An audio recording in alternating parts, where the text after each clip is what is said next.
Boa tarde, pessoal. Oi, oi. Regulando aqui. Esse QR Code dá para ler com o telefone, né, com o dispositivo de vocês, e aí, conforme eu for passando, vai passando no dispositivo de vocês também. Pessoal que estiver online e quiser acompanhar. Vou segurar um pouquinho aqui. Todo mundo meio cansado já, né? Uma das últimas palestras já. Mas não dorme não, tá, gente? Segura aí só mais um pouquinho, tá acabando já.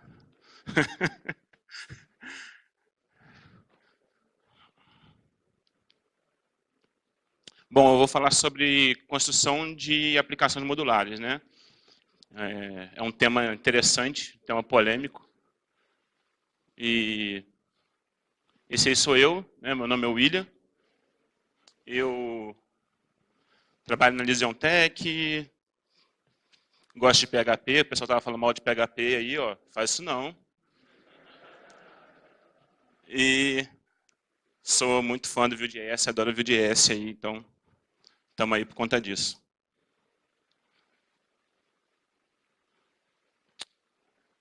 Estou me entendendo ainda com o passador, desculpa. Então essa aí é a agenda proposta, né? Eu vou mostrar brevemente como é que está o momento do front-end hoje, os desafios que ele tem. Vou falar um pouco sobre os estados das aplicações. Falar um pouco sobre criação de contratos, sobre composições e um pouco a fundo nessa questão de modularização das aplicações. Continuo com dificuldade. É importante essa frase aqui, porque eu vou dar alguns exemplos avançados de algumas estratégias que eu já usei, que eu uso. Então, não acho que dê para uma pessoa absorver tudo e aplicar tudo, mas tem algumas ideias que eu acho que podem ajudar o workflow de vocês e tal. Bom, o primeiro tópico que eu vou falar é sobre o momento do front-end, né? Como que a gente tem hoje a maioria das aplicações sendo desenvolvidas. E basicamente o que eu estou separando como tópicos principais são esses três. E os Web Components eu acho que eles são um ponto-chave hoje, eles são uma situação real, eles são muito importantes para a gente como desenvolvedores, né, do front, porque eles facilitam muito o nosso trabalho, a estratégia de componentização é uma coisa que faz com que a nossa aplicação seja mais fácil de ser mantida, mais fácil de trabalhar, enfim. O Web Components é muito importante, e aí eu deixo a dica aí, né, da documentação do Vue, que fala sobre isso e tal, quem tiver ainda alguma dúvida, pode dar uma conferida lá. Uma outra coisa que a gente tem meio que out of box assim, no Vue é a questão do Atomic Design, porque quando você trabalha com Web Components, você automaticamente separa muito essas coisas, né, é meio que um fluxo natural que te leva a esse ponto. O Luigi vai falar mais sobre isso daqui a pouco. Né, mas faz parte do dia a dia, então é um ponto que eu acho que é interessante de vocês, de nós, né, como desenvolvedores, darmos uma pesquisada. Aqui são os bundles, você joga bundles no Google, aparece isso, tá, gente? Mas não é isso. É outra coisa. Né? Browserify, Webpack, ferramentas que permitiram que a gente melhorasse o nosso workflow lá, conseguisse produzir mais rápido e com mais qualidade algumas coisas que a gente até então não conseguia fazer. Fazia muita coisa estranha e tudo mais. Então, o que eu espero que vocês peguem dessa primeira parte da palestra? Eu espero que vocês entendam que o browser hoje é uma plataforma, né, de distribuição até de conteúdo e tudo mais. Eu acho importante também ver o quanto o JavaScript se tornou importante, né, como a base de código de JavaScript das empresas ela tem aumentado de forma astronômica e que a arquitetura vai ser uma cultura de base dentro do ambiente de desenvolvimento de vocês. Então, tem muita aquela coisa, aquele cara ali gosta de ficar fazendo engenharia, ele gosta de abstraçãozinha. É importante isso, tá, gente? Tem que levar isso bem a sério, porque pode mudar o jogo, assim, de modo geral. Bom, por que modularizar, né? Por que eu vou trabalhar de forma modular? Qual que é a vantagem que eu vou ter? né? Então, quais são os desafios que eu tenho para poder chegar nesse ponto? Basicamente, a gente tem muitos frameworks de JavaScript, né? Muitos frameworks de tudo, porque a gente tem muitos desenvolvedores, tem muita demanda, muita gente trabalhando. Então, a gente tem muito sobre tudo. E aí, um grande desafio que a gente tem é, por exemplo, você trabalha com um framework, sei lá, o Quasar. Aí você fez uma aplicação Quasar. Aí você agora não está usando mais Quasar, você vai usar Vuetify. Aí você fez uma aplicação Vuetify. Você começa a se tornar um extensor de frameworks, ao invés de você ser um desenvolvedor. E isso começa a ser um problema, né, para o front-end. É um desafio da profissão em si. Também é importante salientar que a gente tem cada vez mais interações complexas, né? As telas estão ficando mais complexas, tem animações e tudo mais. Então, não é fácil lidar com a demanda que a gente tem hoje. A gente tem uma demanda para o desenvolvimento que ela é muito severa, ela é muito polida, né? Tem muita informação contida, tem animações e tudo mais. E o mais importante, né, é a gente saber que a gente tem vários problemas sendo resolvidos e que a gente trabalha com JavaScript. Né? JavaScript a gente tem que manter sempre como o nosso pilar, porque Vue é JavaScript, né? Outras ferramentas aí, Angular, React e etc., são todas JavaScript, então eu acho que o foco nosso deve ser o JavaScript. E aí entra a questão da reusabilidade de código. Né? Aquela questão do componente CRUD, né? A lenda do componente CRUD, que é um componente que faz tudo, uma coisa meio mágica. Isso é um problema no reuso de código. Né? O pessoal costuma sair copiando e colando código para todo lado. Também é uma prática comum. E aí a gente entra nessa falta, né, de base em paradigmas. Né? Como que a gente está realmente organizando essa nossa aplicação? Né? Esse ponto é um ponto muito importante. Como que cada peça se encaixa nesse grande Lego que é o nosso sistema. Né?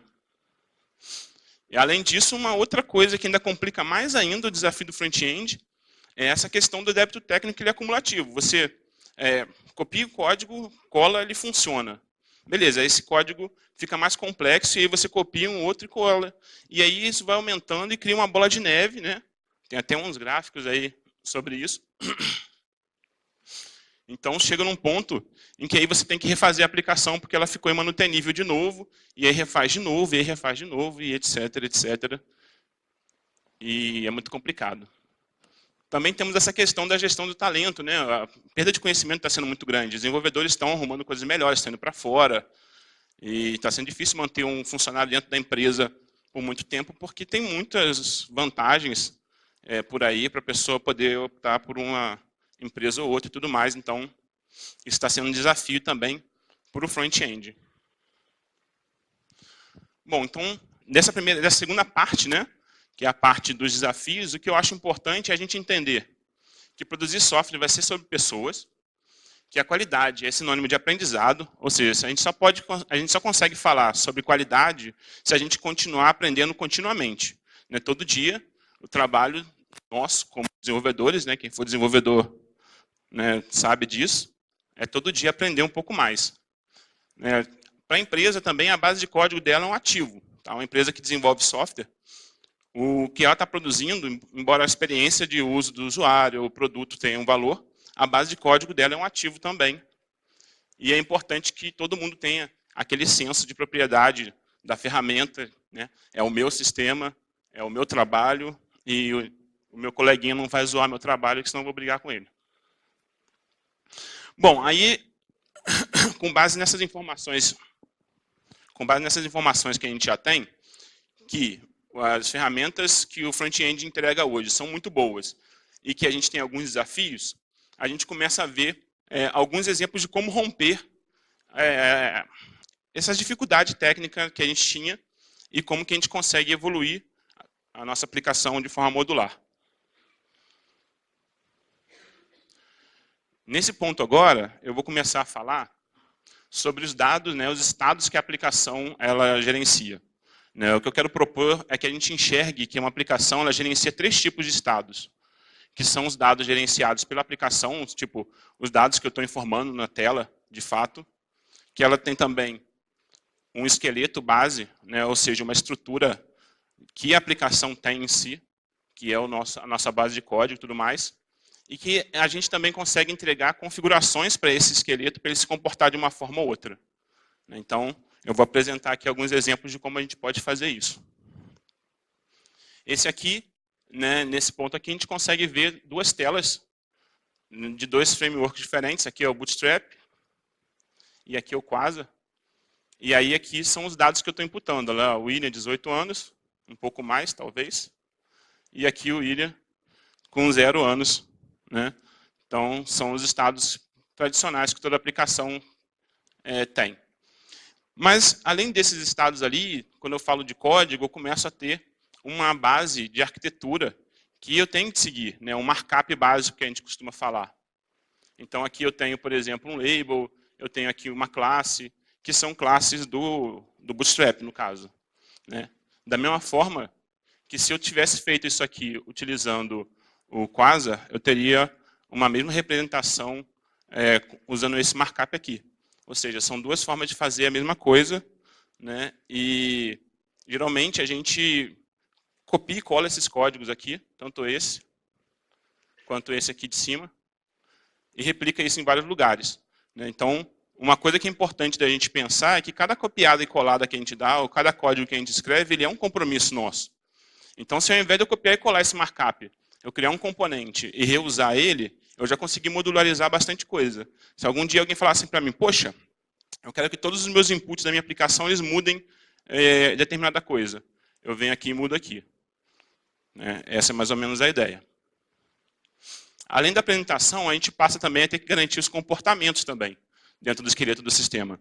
Então, se eu criei lá um field input, eu crio aqui um mixing ou algum arquivo que represente algumas propriedades comuns deles.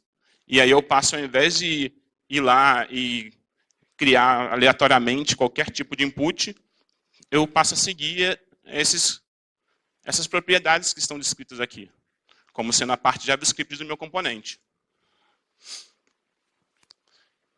E aqui agora, né, um pouco mais elaborado que aquele, né, a gente vê aqui o uso do mixing, aquele mixing que eu mostrei lá, como que eu posso usar ele dentro do meu componente.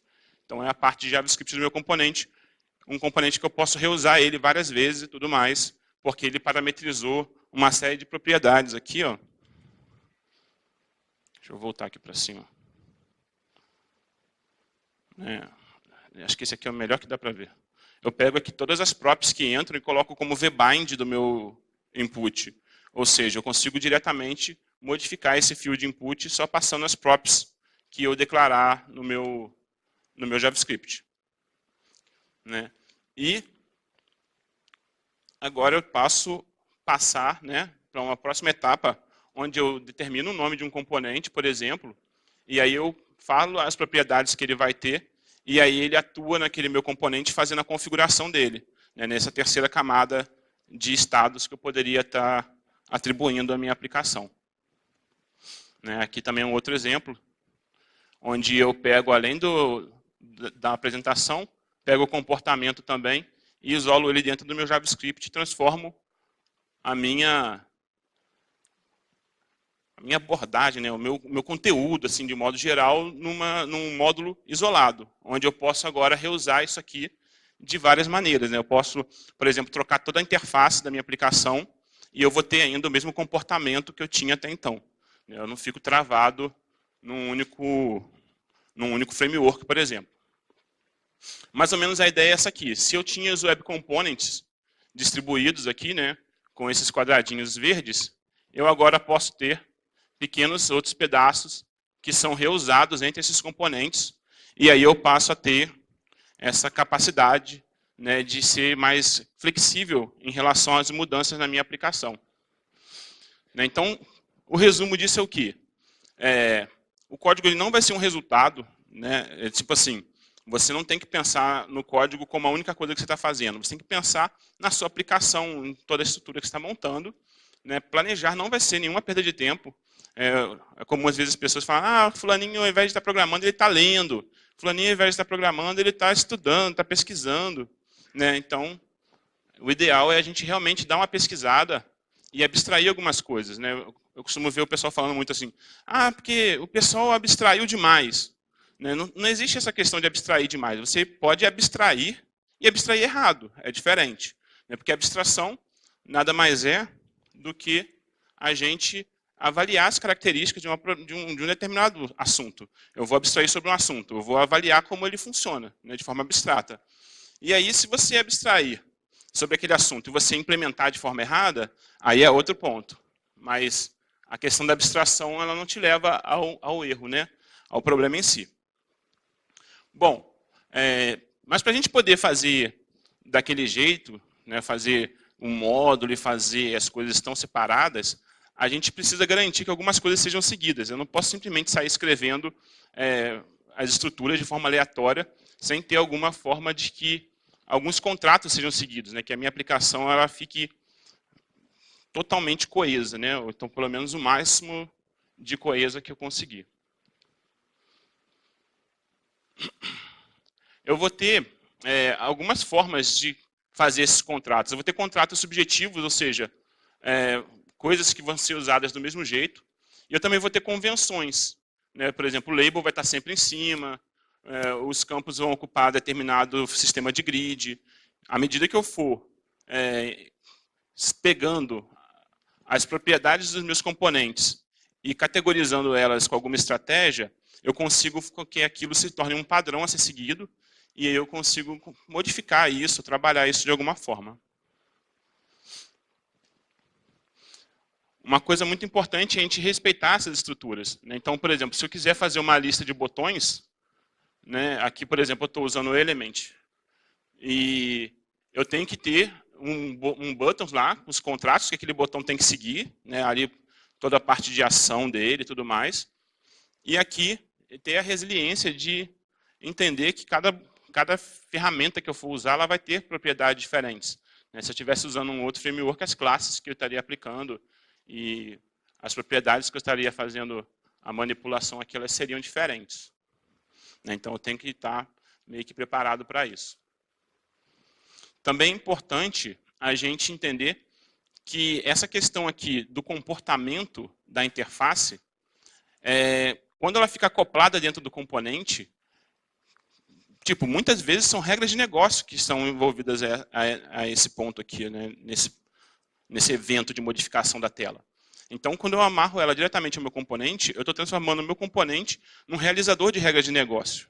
Então, eu tenho que ter essa preocupação de o que é tarefa do componente, apresentar dados, apresentar a tela. O que é tarefa do desenvolvedor, né, front-end, de manipulação dos dados ali.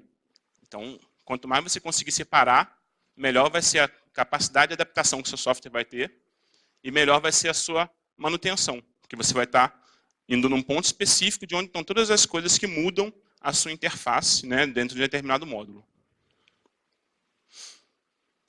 E, logicamente, quando a gente fala de poder de customização, é muito comum quando a gente vai lá e pegar um form generator ou alguma coisa assim, a gente fica amarrado na forma com que ele entrega a questão da criação do formulário. Então, a gente tem que estar preparado sempre para exceções, né? Não deixar a gente ficar amarrado a nada. Né? E como a gente usa Vue.js, a gente pode, em qualquer momento da vida, resolver criar um componente customizado para um módulo específico e reusar ele só naquele módulo ou customizar de acordo com algum contexto. Então, o que fica de resumo disso aí? A gente tem que identificar o nosso melhor workflow dentro do nosso time. Eu já, por exemplo, criei workflows destinados para o pessoal que trabalhava com PHP, que estava migrando para o JavaScript. Então, a gente, quando criou a nossa interface ali para o desenvolvedor, as nossas APIs e tal, a gente se preocupou de trazer a mesma experiência que eles já tinham. Então, se eles faziam tipo XYZ, a gente tentou chegar o mais próximo possível de XYZ usando JavaScript. Então, a parte do workflow é muito importante. E essa questão também dos contratos são muito relevantes, você manter os contratos dentro dessa aplicação. E a grande luta de todo o sistema, que é a coesão versus acoplamento. Né? Muitas pessoas, quando viram aquilo ali, falaram assim, poxa, mas isso vai acoplar demais o meu código. Vai acoplar. Só que você vai ter que manter cada item que está acoplado coeso para você tentar manter um equilíbrio entre esses dois pontos, né? Vai ser difícil, mas é um desafio válido. Bom, seguindo, né, para essa próxima etapa, eu chego no seguinte ponto. Tá, eu criei os meus módulos, mas como é que eu faço para compor eles? Como é que eu faço para juntar essas partes que eu estou criando separadas? Né? Como que eu posso fazer isso? A primeira dica que eu dou é sempre pesquisar pelos padrões de projeto. O padrão de projeto não é uma parada que você tem que saber de cabeça e ficar fazendo, falando sobre aquele assunto, ou então tentar sempre mostrar que sabe alguma coisa. É importante você estar sempre visitando os seus materiais de consulta, vendo se um problema que você tem ele não é recorrente de algum padrão já existente, né, e tentar usar os modelos mais eficientes possíveis que você conseguir achar relacionados ao seu problema. Também é interessante a gente pensar em herança, sempre. Né? A gente tem aí no Vue a questão da vertical e horizontal. Né? Então, orientação a objetos não é apenas as classes e tudo mais, a gente consegue fazer alguma coisa de herança sem ter que se preocupar com essa questão da orientação a objetos no modelo tradicional. E a gente tem que tentar sempre evitar os modelos de inchados. Né? Então, ao invés de você criar um componentezão grandão que tem tudo, você vai criando vários pedacinhos e depois você vai juntando eles. Eu consigo também fazer manipulações de estruturas, né, em JavaScript. Eu consigo, por exemplo, aqui, eu importei um módulo que tinha uma função dentro de um módulo, e aí esse módulo tem uma outra função parecida, né, eu deixei aqui com o mesmo nome, só para a gente poder ver que eles são a mesma coisa, como se um estivesse estendendo o outro.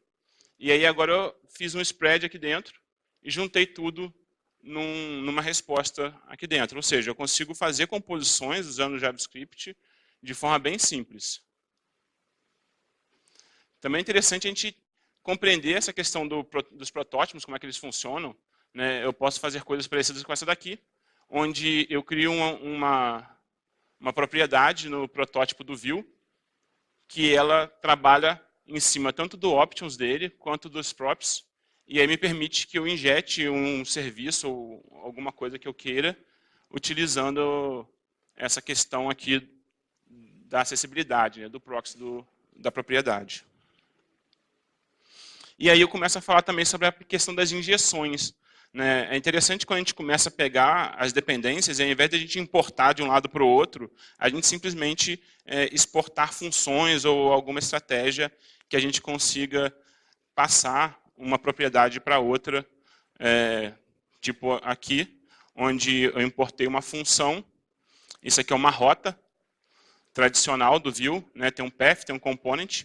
Os layouts que eu vou usar, eles vieram como um parâmetro aqui para esse método, do meu arquivo de rota.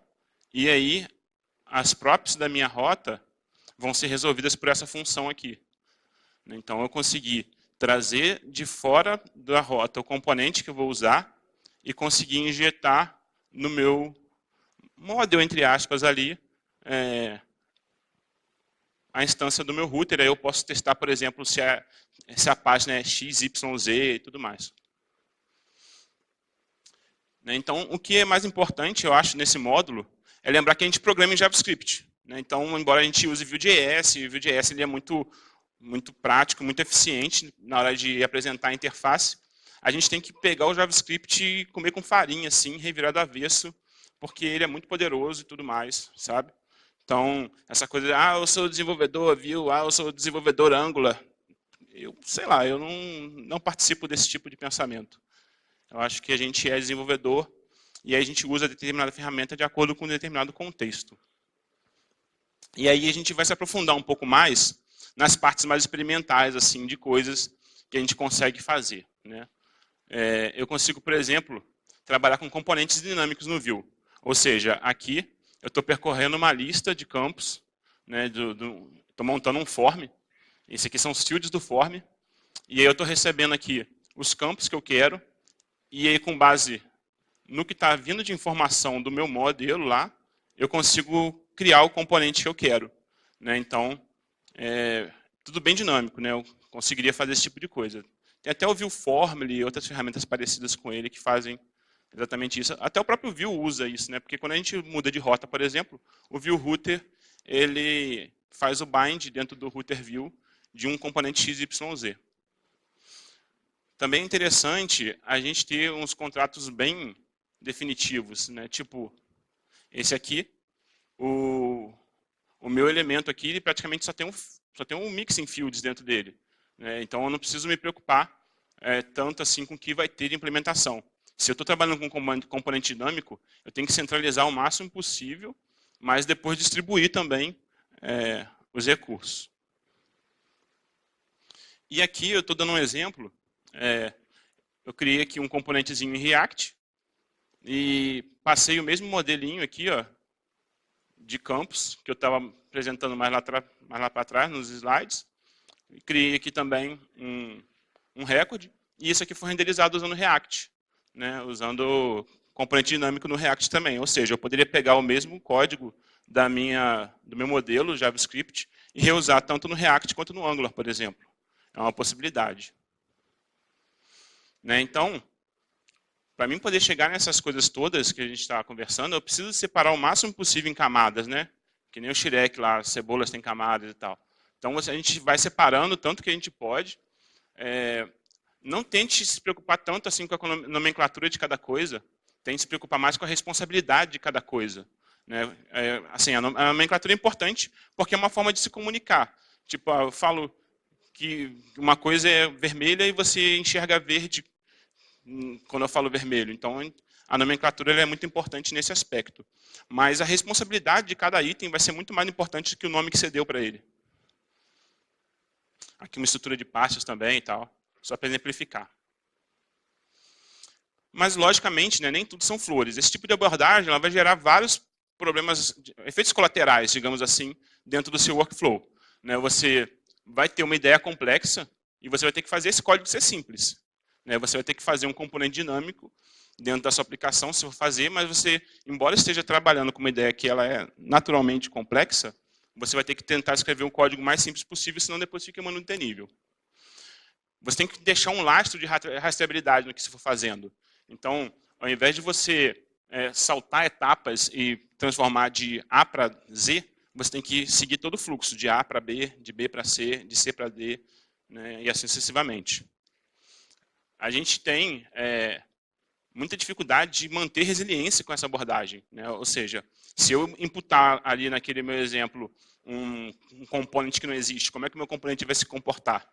Pior ainda, né? Eu não coloquei aqui. Como é que eu debugo isso? Porque eu não vou conseguir ver de forma clara, está faltando um componente tal. Vai dar um erro doido lá, vai explodir para todo lado. Não é bom também automatizar tudo. Né? Se você automatizar tudo sem deixar esse lastro, você vai ter muita dificuldade. Então, você vai pontualmente automatizando o que você conseguir, separando as estruturas. Não transformar nada internamente dentro dos seus processos. Então, quando você montar uma estrutura dinâmica, ela tem que estar bem claro que está entrando uma coisa e está saindo outra, mas sem modificar o que entrou. Você tem que conseguir trabalhar de uma forma bem simples nesse aspecto também. E modularizar e componentizar passam a ser regra. Né? Quando você começa a trabalhar com essa abordagem, você praticamente vira refém dela. Porque você, à medida que vai modularizando e vai automatizando algumas coisas, você passa a ter que modularizar cada vez mais e se organizar cada vez mais. Então, aí realmente se torna uma cultura dentro da empresa, dentro do seu ambiente de trabalho aí. Né? Então, para fechar esse ponto, né, a gente tem aqui duas formas de fazer algo. Então, pelo menos duas formas. Não tem nada em programação que a gente não faça pelo menos de dois jeitos. Né? E escrever o código até que não é a parte mais difícil do nosso trabalho, na real. Assim, se vocês param para pensar com carinho, né, a parte mais difícil é você imprimir uma semântica quando você faz aquilo. É você conseguir que o camarada que leia o seu código, depois ele entenda. É você conseguir que tudo isso que a gente conversou, né, o que os palestrantes falaram aqui hoje, entregue uma experiência para o desenvolvedor bacana. Assim. Isso é um desafio muito grande. E que a linha de equilíbrio, né, ela é muito tênue. Então, quando você vê, de repente, você já está criando uma engenhoca ao invés de estar fazendo engenharia. Então, a gente tem que tomar muito cuidado, porque é muito fácil de transpor de um lado para o outro. E agora é a hora das palmas.